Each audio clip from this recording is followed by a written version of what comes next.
Sister is asking, if somebody started praying at, say, 24 for the first time, do they have to make up all the salats they missed out on before 24, from puberty until 24? And can they do it as part of Qada, meaning making up in between prayers? That's a good question. And again, the scholars have given two advices about that. One opinion is, yes, you got to make them up anyway, because of what the verse in the Quran says, that Salat, inna salata kanat ala al-mu'minina kitaban mawquta. Salat is an obligation upon every Muslim, every person, at a specific time. And you have to make it up, they said, for the rest of your life until you end it, if as much as you can remember, they said. And the way they said is, when you pray a prayer, add another one, and then just do as much as you can. However, the other opinion is they said no. Is the wudu valid if a sister is wearing makeup and can she splash it on her face rather than wipe her face? Will it be acceptable? The answer to that, sisters, it depends on the type of cosmetics you're wearing. If it is water permeable, meaning the water can get through, then it's okay. Secondly, you have to wipe your face. You can't just splash it on there. Because Allah subhanahu wa ta'ala says it in the Quran to wash. Wash means to put your hand on something and scrub it and wash it. Okay? Al-ghasl. Ghasl is to wash. Splash has a different meaning. So what are we going to do about that? It's our sister's problem, huh? We don't have that problem. You know, I've seen men wear makeup. Wallah, once I was in Sri Lanka and they wanted to interview me. First time in my life, professionals come to interview me, and the amount of makeup they put on me, I started questioning my identity. Even my voice changed. Would you believe that? Subhanallah. You know I'm joking. I'm still a man. Next, brother is asking, is shaking hands with someone who is a non-mahram to you break your wudu? If a man shakes the hand of a woman who is not mahram to her, correct? Does it break your wudu? The answer is no. It does not break your wudu. Why? There is absolutely no textual evidence in the Quran or in the Sunnah, in any hadith, that says this breaks your wudu. No textual evidence. Some scholars said this as an opinion, but there is no textual evidence. So you're not obliged to take that. That's a good question. What about old ladies, old men? Actually, the Quran, I was reading it before and I didn't talk about it. The verse in Surah An-Nisa talks about really old men and really old women who no longer have sexual desire of any sort. So they're like 85, 90 years old, or men who are what we call impotent. They're known that they have no desire whatsoever. Now, it's hard these days to know who that is. So when you're in doubt, just keep your hijab up. I'm still answering that, brother, and you're the one who asked the question, right?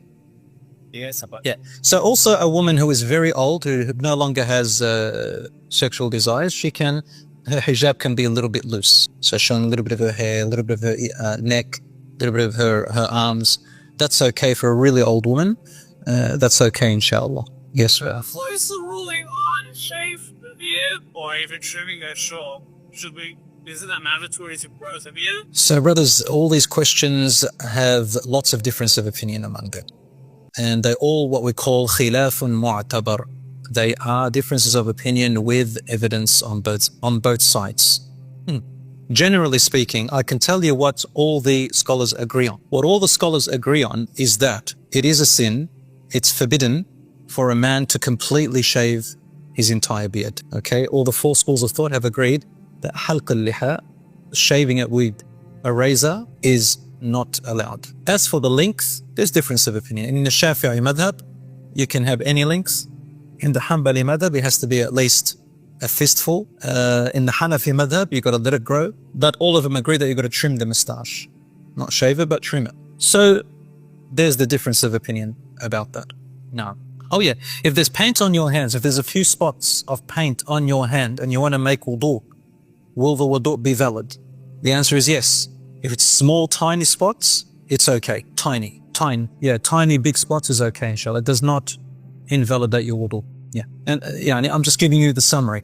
This is the fuqaha, the jurists have already spoken about this. If it's small, tiny spots here and there, it doesn't affect your wudu. No, it doesn't affect your wudu, inshallah. Unless it's significant, like big, like a palm or half a palm, you need to take it off. Little spots don't affect.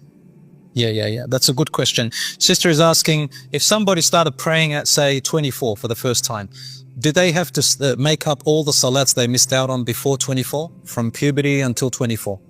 And can they do it as part of Qada, meaning making up in between prayers?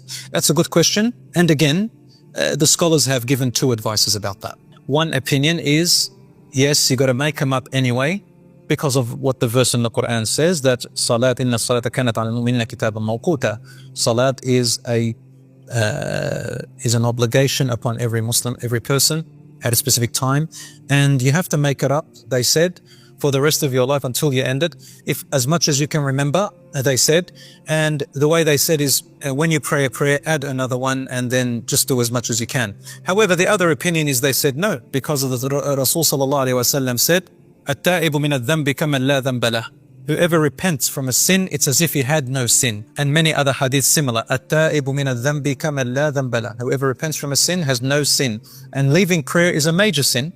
So whoever repents, they don't have to. And again, I follow that opinion because the evidence from there is stronger, inshallah. So I would say the opinion I follow is you don't have to make it up. But if you do want to, some scholars say, just to be on the safer side, if you are able to, every now and then add some extra prayers with the intention of making up prayers that you missed. On that note, sallallahu ala nabina Muhammad wa ala alihi wa sahbihi ajma'een. Wassalamu alaikum wa rahmatullahi wa barakatuh.